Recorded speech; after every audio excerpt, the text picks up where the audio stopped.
काँग्रेसच्या अध्यक्षांनी किंवा काँग्रेसच्या माजी मुख्यमंत्र्यांनी किंवा अखिल भारतीय काँग्रेसने जे वक्तव्य केलं त्यांच्या आधी त्यांच्या वेबसाईटवर टाकलं, नंतर त्याचं समर्थन केलं. म्हणजे माजी मुख्यमंत्री पृथ्वीराज चव्हाण जे एवढे ज्ञानी आहेत आणि त्यांचा अध्यक्ष विक्रूळ अध्यक्ष त्यांनी जे वक्तव्य केलं त्याच्यावर संपूर्ण महाराष्ट्रातले पडसाद आपण पाहिलेलेच आहेत. पण त्याहून मला अध्यक्ष मी काल रात्री मला असं वाटलं होतं की ही पत्रकार परिषद मला कॅन्सल करावी लागेल, कारण मी काल आदरणीय पवार साहेबांनाही एक पत्र लिहिलं, राहुल गांधींच्या मेलवरती पण एक पत्र मेल केलं पूर्णपणे, आणि माननीय शरद पवार साहेबांना पण आणि सुप्रियाताई सुळेंना पण एक पत्र मी त्यांना व्हॉट्सअपद्वारे पाठवलं. सांगण्याचं तात्पर्य आहे की जे राहुल गांधी विरोधी पक्ष देशाचे त्यांच्या अजून बुद्धीत का घुसत नाही की ह्या महाराष्ट्रामध्ये त्यांचा अध्यक्ष किती घाणेरड्या प्रकारची वर्तणूक करतायत, किती घाणेरड्या प्रकारचं वाक्यरचना करतायत, आणि तेही अशा स्त्रीबद्दल की या स्त्रीवरती 6 महिन्यापूर्वी असा आघात झालेला आहे. म्हणजे आपल्या उपमुख्यमंत्री सुनीताताई वहिनी पवार 6 महिन्यापूर्वी अपघाती अजितदादांचं निधन झाल्यानंतर त्या ज्या पद्धतीने त्या धैर्याने ते आणि त्यांची 2 मुलं राजकारणामध्ये सक्रिय झालीत आणि होत आहेत अजून भविष्यात, अशा परिस्थितीत सुद्धा ह्या लोकांना काल सांगून सुद्धा अक्कल येत नाही आणि ते त्या शब्द त्यांचा माघार घेऊन माफी मागत नाहीत किंवा राहुल गांधी त्या वक्तव्याचा निषेध करून त्यांच्या अध्यक्षाला सांगत नाहीत किंवा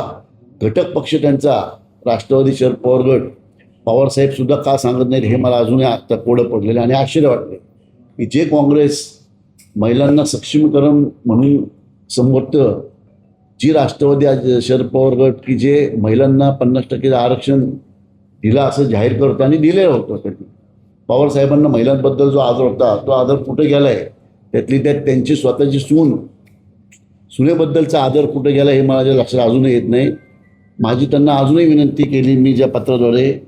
आता ह्याच धर्तीवर आम्ही राहुल गांधींना एक पत्र पाठवलं होतं. आता ह्या पत्रावरती अजूनही कुठल्या स्तराला काँग्रेसचं कुठल्याही स्तरावरती काही असं वक्तव्य नाही आलं किंवा त्यांना त्याची लाज वाटते किंवा त्यांना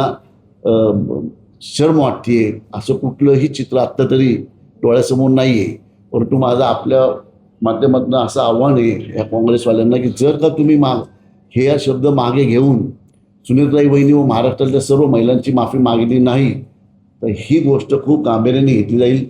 सगळ्या राष्ट्रवादी काँग्रेस, आमच्या अजितदादा राष्ट्रवादी काँग्रेस असेल, एकनाथ शिंदे साहेबांची शिवसेना असेल किंवा भारतीय जनता पक्ष असेल, सगळ्या महिला रस्त्यावर उतरतील व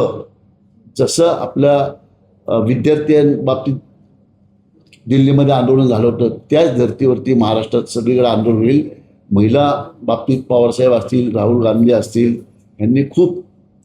सन्मानपूर्वक भावना त्यांच्या यापूर्वी पाहायला मिळालेल्या आहेत आपल्या सगळ्यांनाच. माझी अपेक्षा आहे की त्यांनी लवकरात लवकर ह्या पत्राची दखल घ्यावी व महाराष्ट्रामध्ये आपली जी पुढील परंपरा आहे ती राबवावी. 2-4 नालायक लोकांमुळं जो काही महिलांचा अपमान झाला आहे तातडीने त्यांना माफी मागण्यात लावावी किंवा त्यांच्या पक्षांतर कारवाई करावी अशी माझी अपेक्षा आहे.